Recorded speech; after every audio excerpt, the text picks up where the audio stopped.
नमस्कार मित्रों, बूंदे प्लेटफॉर्म पर आपका हार्दिक स्वागत है। मैं मोहम्मद इसाक खान और बूंदे पॉडकास्ट की पूरी टीम की ओर से 15 अगस्त यानी स्वतंत्रता दिवस की हार्दिक बधाई और शुभकामनाएं। दरअसल तिरंगे की छांव में मुख्य समारोह तो हम सब मना रहे हैं, लेकिन इसी 15 अगस्त को कुछ और भी घटनाएं घटित हुई हैं।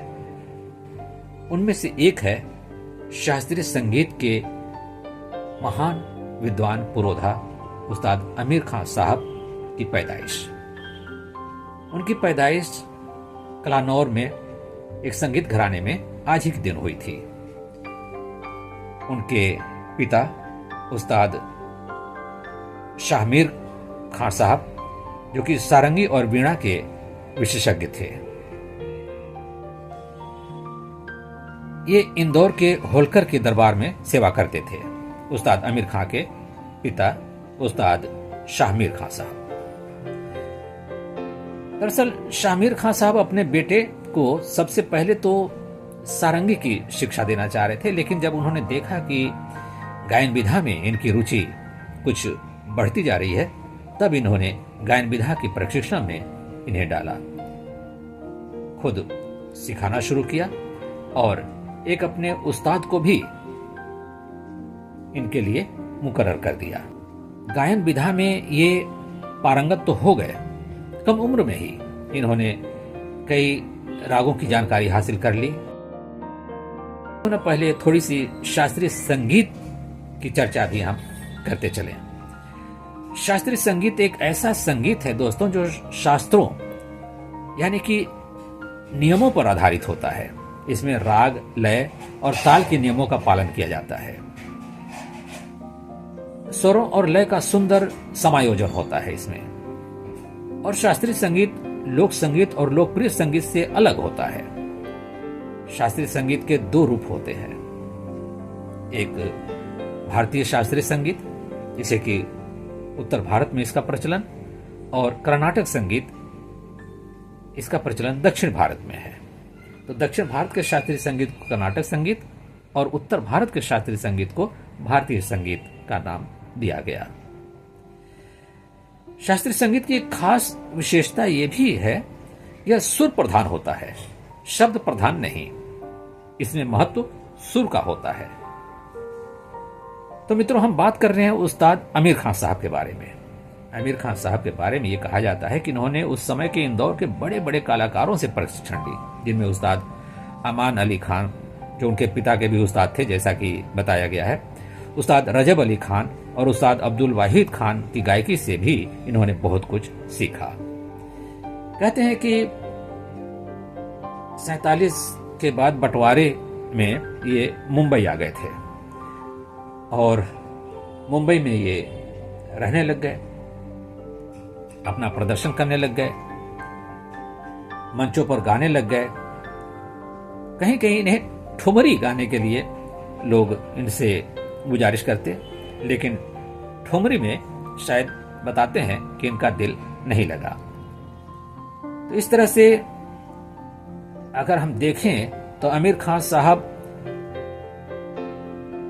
छोटे छोटे संगीत विधाओं को लेकर के, शास्त्रीय संगीत की विधाओं को लेकर के, किसी की आरोह लिया, किसी का अवरोह लिया, किसी का राग, लय, छंद, इस तरीके से मिक्सअप करके इन्होंने नए नए रागों का उत्पादन किया, नए नए रागों का इजाद किया, रचनाएं रची और तराना को भी एक अलग रूप दिया।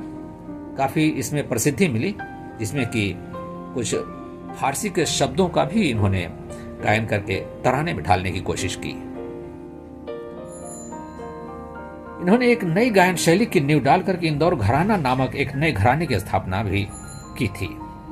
आमिर खान साहब मानते थे कि ख्याल में काव्य तत्व का उतना ही महत्व है जितना कि राग तत्व का।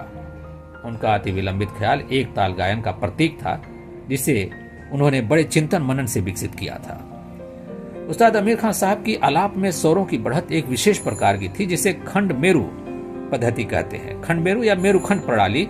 और इसमें चयन की प्रक्रिया और संगीत शिक्षा के विषय में खान साहब के विचार ये भी था कि स्वर ज्ञान और रियाज के लिए आरोह अवरोह का अभ्यास प्रथम चरण में है।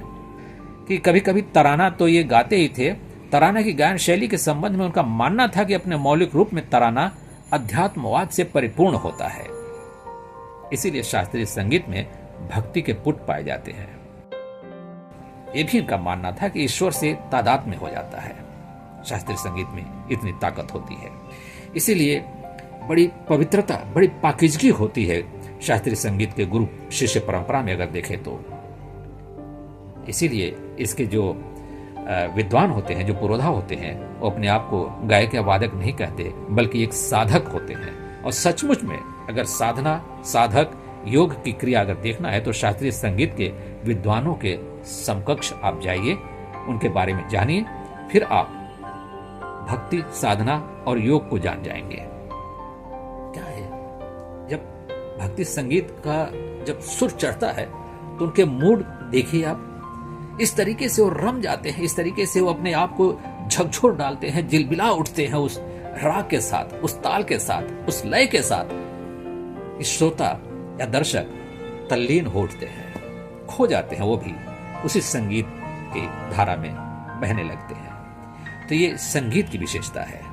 तो इन सभी विशेषताओं को लिए हुए थे उस्ताद आमिर खान साहब। आमिर खान साहब के बारे में ये भी कहा जाता है कि ये जाकर के फिर बाद में कलकत्ता में रहने लग गए थे और 1974 में किसी दुर्घटना में इनका देहावसान हो गया। तो इसी शास्त्रीय संगीत की परंपरा मित्रों आज तक कायम है और इसी परंपरा को क्यों ना हम भी पालन करते हुए आपसे एक जुड़ाव स्थापित करें। आप बूंदे पॉडकास्ट पर आइए, हमसे जुड़िए, सब्सक्राइब कीजिए और जो हमसे पहले से जुड़े हुए हैं अपने उन सभी साथियों का हम हार्दिक स्वागत करते हैं, उनका आभार व्यक्त करते हैं। तो इस तरीके से ज्ञानवर्धक बातें, बातचीत और चर्चा के लिए बूंदे पॉडकास्ट को सब्सक्राइब करना न भूलें। आपका एक बार फिर से हार्दिक धन्यवाद। नमस्कार।